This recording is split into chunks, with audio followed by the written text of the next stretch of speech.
The millionaire never looked back after slapping the pregnant nurse. Why would he? He owned luxury penthouses in 3 cities. He sat on corporate boards. Politicians returned his calls within minutes. And every person around him had spent years teaching him the same lesson.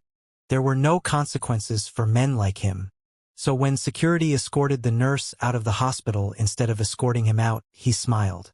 What he didn't know was that every second of what happened had been captured on camera.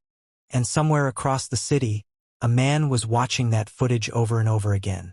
A man who rarely showed emotion.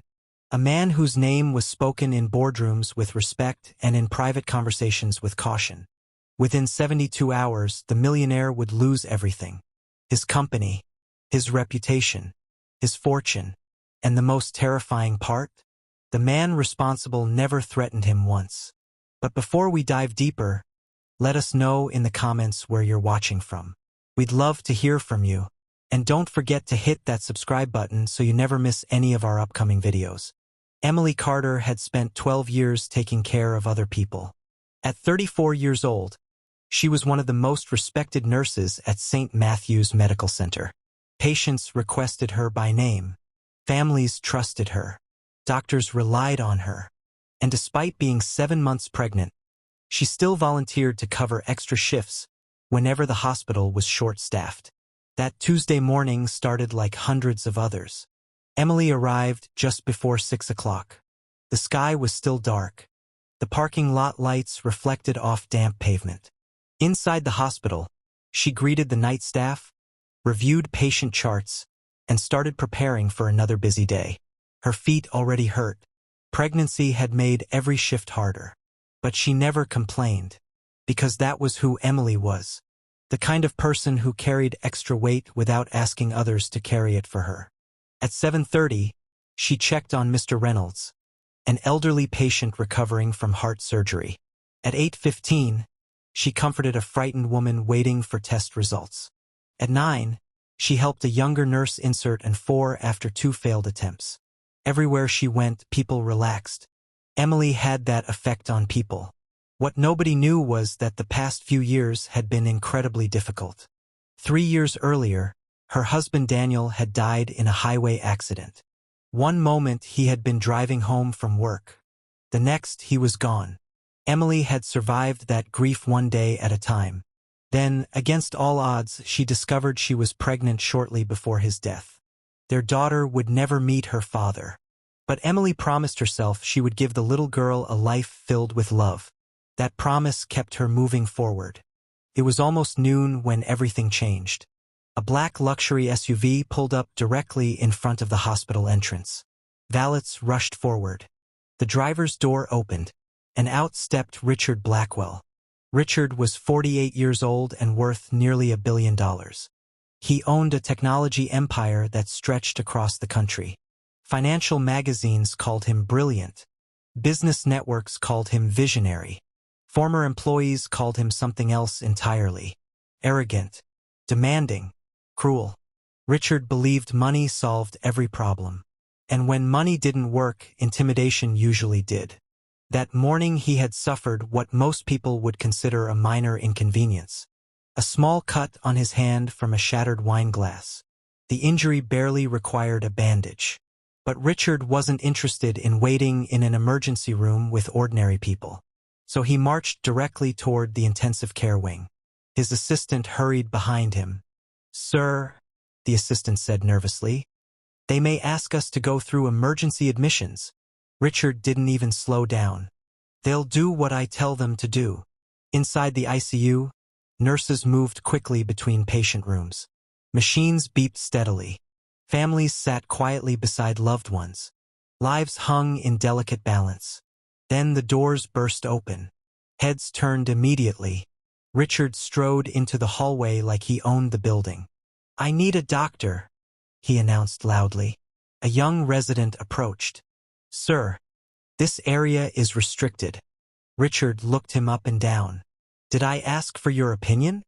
The resident froze. Several nurses exchanged uncomfortable glances. Richard continued walking deeper into the unit. "Sir," the resident tried again. Patients here are critically ill. I don't care. The words echoed through the hallway. I don't care. Emily heard the commotion from across the unit. She stepped out of a patient room. The moment she saw Richard moving toward occupied ICU rooms, she knew she had to stop him. She walked calmly into his path. "Good afternoon," she said politely. Richard stopped. For a second, he seemed surprised someone had blocked him. "This area is restricted," Emily explained. "If you need treatment, I'll help direct you to the appropriate department."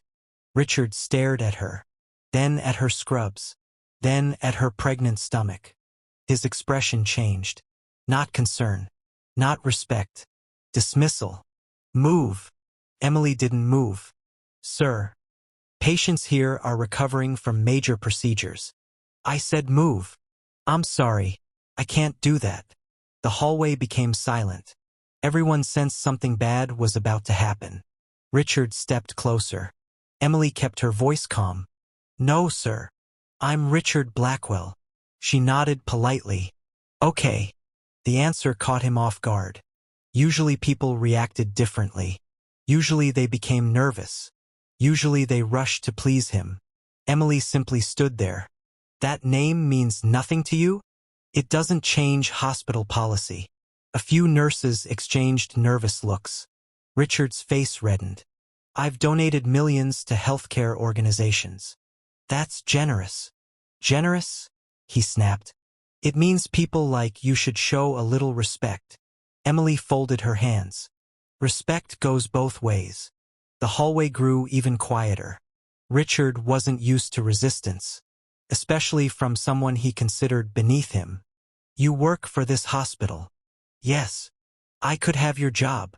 Emily met his eyes. "That still doesn't allow you into restricted patient areas." Something dangerous flashed across his face. The kind of anger that comes from hearing the word no, for perhaps the first time in years. And that's when everything spiraled out of control. Richard took another step forward. Emily remained where she was. The resident doctor watched anxiously. Several nurses stood frozen. Security hadn't arrived yet. His hand clenched.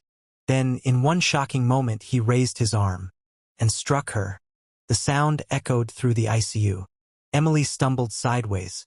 One hand immediately wrapped around her stomach. The entire floor froze. Nobody moved. Nobody spoke. For one terrible second, the world seemed to stop. He had witnessed everything. The threats, the intimidation, the slap. Most importantly, he had seen the fear in Emily's eyes as her hands rushed to protect her child. His expression didn't change, but something had already begun. Something Richard Blackwell would soon wish he could stop. He turned and quietly walked away. And the moment he disappeared through the exit doors, he made a single phone call. A call that would change everything. The call lasted less than 30 seconds. The man in the dark suit never raised his voice. He never explained what he had seen. He only said 6 words.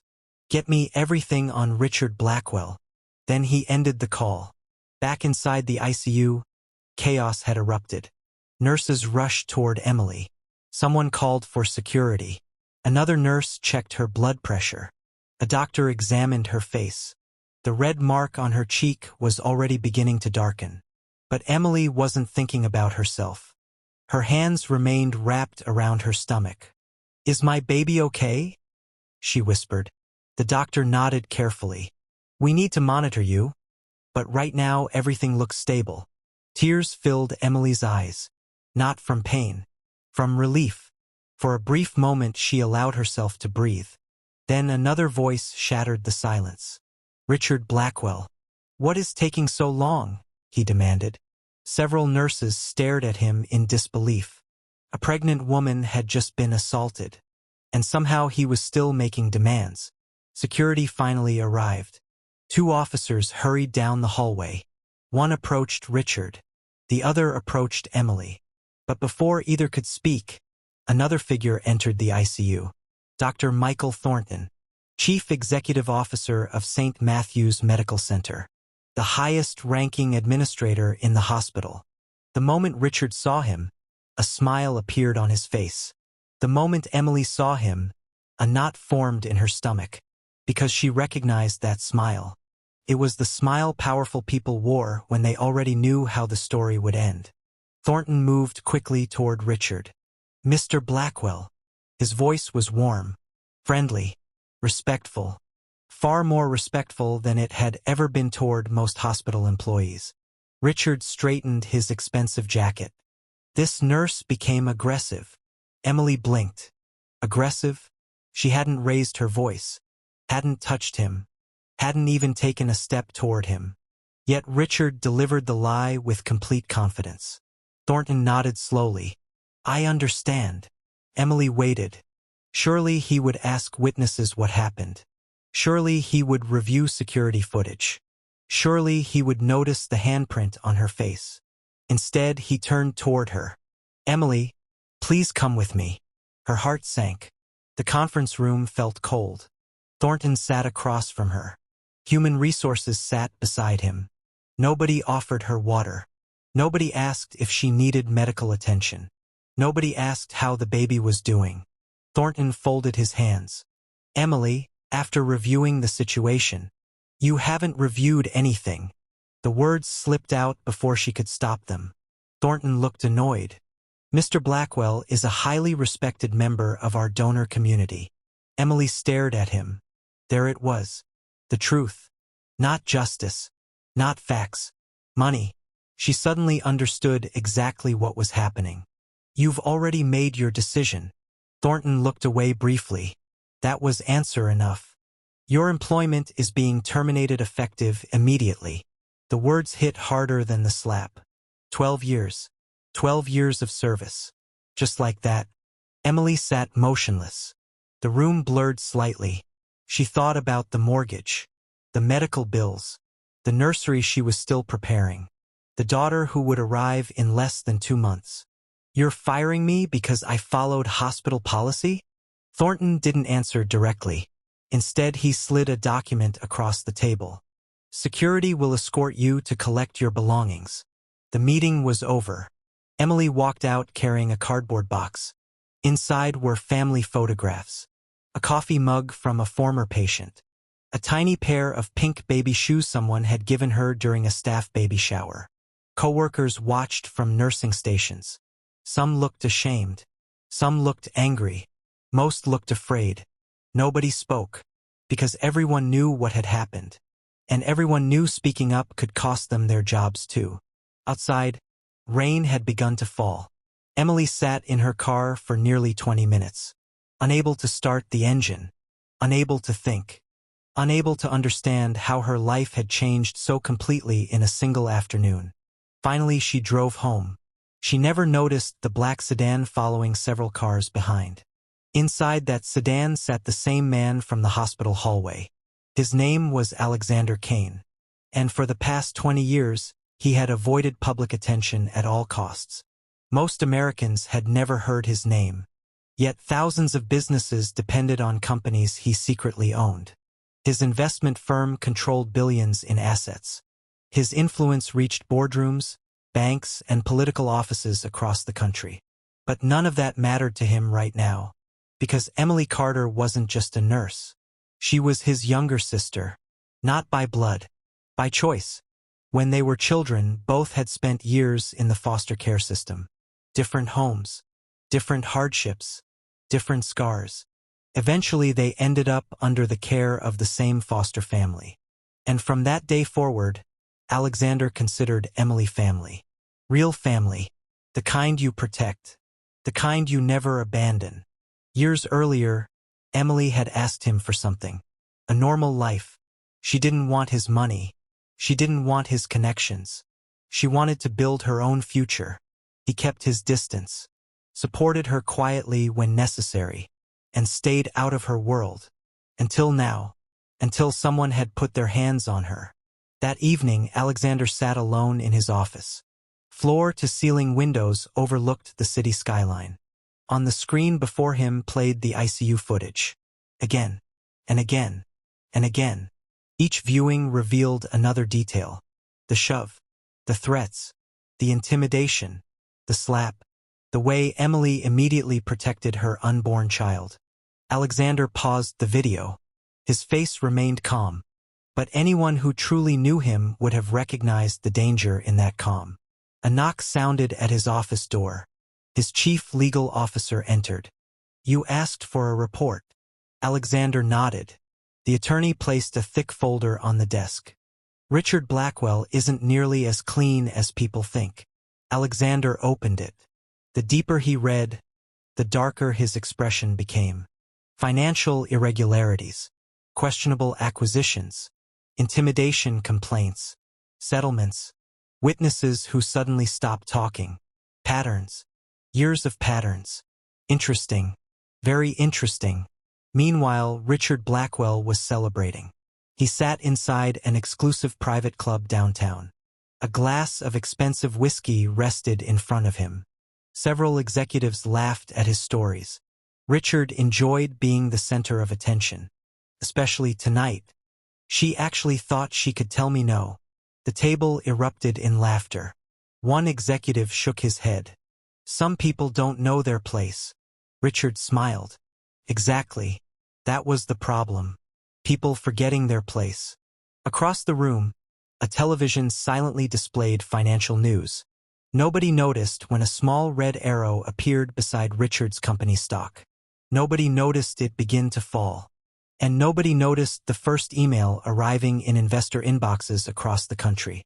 The subject line was simple. Confidential documents. Attached were records. Verifiable records. The kind that couldn't be explained away. The kind that destroyed careers. The kind that made billionaires stop sleeping.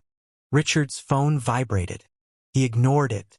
A minute later it vibrated again. Then again. Then again. Finally, annoyed, he looked down. 5 missed calls. 2 urgent emails. 3 text messages. His smile faded slightly. Something wasn't right. And for the first time since leaving the hospital, a feeling he rarely experienced began creeping into his chest. Concern. Far across the city, Alexander Kane stood beside a window overlooking thousands of lights. His phone buzzed. Phase 1 is complete. Alexander looked out into the darkness. Then he spoke 5 words. Now we tell the truth. And hundreds of miles away, events already in motion began accelerating faster than anyone could stop them.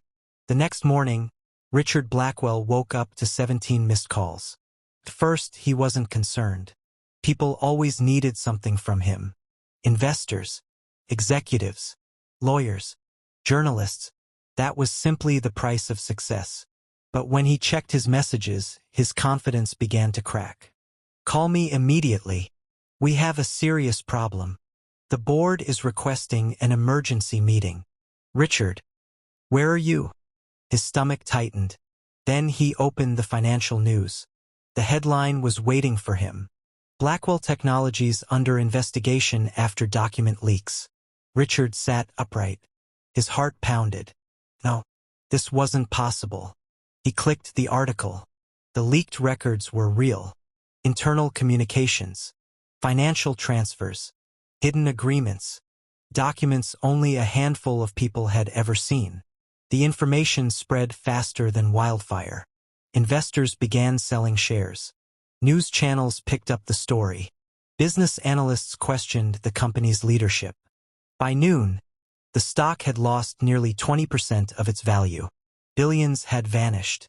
Richard immediately called his legal team. No answer. He called again. Nothing. Then his lead attorney finally picked up. The man's voice sounded different. Careful. Distant. Richard, we're withdrawing. What are you talking about? We can no longer represent you. You work for me. There was a long silence. No, Richard. We don't. The call ended. For the first time in years, Richard felt genuinely afraid. Across town, Emily sat quietly in her apartment. The television played softly in the background. She wasn't celebrating. She wasn't smiling. She didn't even fully understand what was happening. All she knew was that the same people who ignored her yesterday suddenly seemed very interested in telling the truth. Former employees were speaking publicly. Whistleblowers were coming forward. Reporters were asking questions. And the hospital itself had become part of the story. The ICU footage had surfaced. Every second of it. Millions of people watched. The shove. The threats. The slap. The termination. The comments online were relentless. How could they fire her? Protecting donors over patients? A pregnant nurse? Public outrage exploded. The hospital board held an emergency meeting. By evening, Dr. Michael Thornton had been placed on administrative leave. 2 days later, he officially resigned. 3 additional executives followed. The board released a public statement. Then they did something nobody expected. They called Emily. The chairwoman herself asked for a meeting. Emily nearly refused. But after some thought, she agreed. When she arrived, every board member stood as she entered the room. The atmosphere was completely different from the day she had been fired. No arrogance. No excuses. No threats. Only embarrassment. The chairwoman spoke first. "Ms. Carter, we failed you." The words hung in the air. Simple.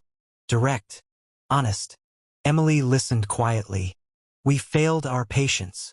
We failed our staff. And we failed you." For several seconds, nobody spoke. Then the chairwoman slid a folder across the table. Inside was an offer. Immediate reinstatement. Promotion. Back pay. Full benefits. Additional maternity leave. Emily looked at the documents. Then she closed the folder. The board members exchanged nervous glances. One finally asked, "Is something wrong?" Emily smiled softly. "No." "Then why aren't you signing?" Emily looked around the room. Because for the first time in days, she knew exactly what mattered. It was never about the job. The room became silent. It was about being treated like a human being. Several board members lowered their eyes. The truth hurt, because it was true. After a long discussion, Emily accepted the position. Not for herself. For the nurses who still worked there. For the patients. For the people who deserved better leadership. Meanwhile, Richard's situation continued deteriorating. Federal investigators arrived. More records surfaced. Former associates cooperated. The walls closed in from every direction. His board removed him as CEO. His investors abandoned him. His friends disappeared. The private club where he spent years entertaining clients quietly revoked his membership. The same people who once laughed at his jokes now refused to answer his calls. Power, he discovered, can be incredibly lonely when it leaves. One rainy afternoon, several weeks later, Richard sat alone in a nearly empty apartment. Most of his assets had been frozen. His future looked uncertain. A knock sounded at the door. For a brief moment, hope returned. Maybe someone had come to help. Maybe someone still cared. He opened the door. Nobody was there. Only a small envelope. Inside was a single piece of paper. No threats. No demands. No signature. Just one sentence. The measure of a person is how they treat those who cannot benefit them. Richard read it 3 times. Then he slowly sat down. Because for the first time he understood. Not everyone feared him. Not everyone admired him. And not everyone could be bought. Months passed. Spring became summer. Summer became autumn. And eventually, a beautiful little girl entered the world. Emily named her Grace. The first time she held her daughter, tears filled her eyes. Not because of everything she had lost, but because of everything she still had. Hope, family, a future. The hospital staff organized a celebration. Nurses brought gifts. Doctors stopped by to congratulate her. Even patients sent cards. Hands in his pockets. Watching from a distance. Just as he always had. Emily walked outside carrying Grace. Alexander smiled when he saw his niece.